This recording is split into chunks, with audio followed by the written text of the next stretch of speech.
and I will take care of you. Ilang beses ko na sinasabi yan na do not worry about cases kasi ako fiscal for 8 years.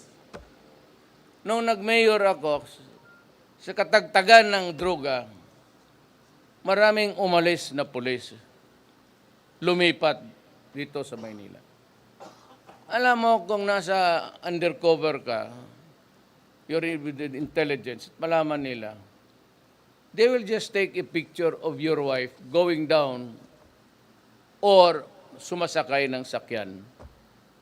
Then, maybe your wife and child, pag sundo niya, pipicturean nila yan, ipapadala sa iyo.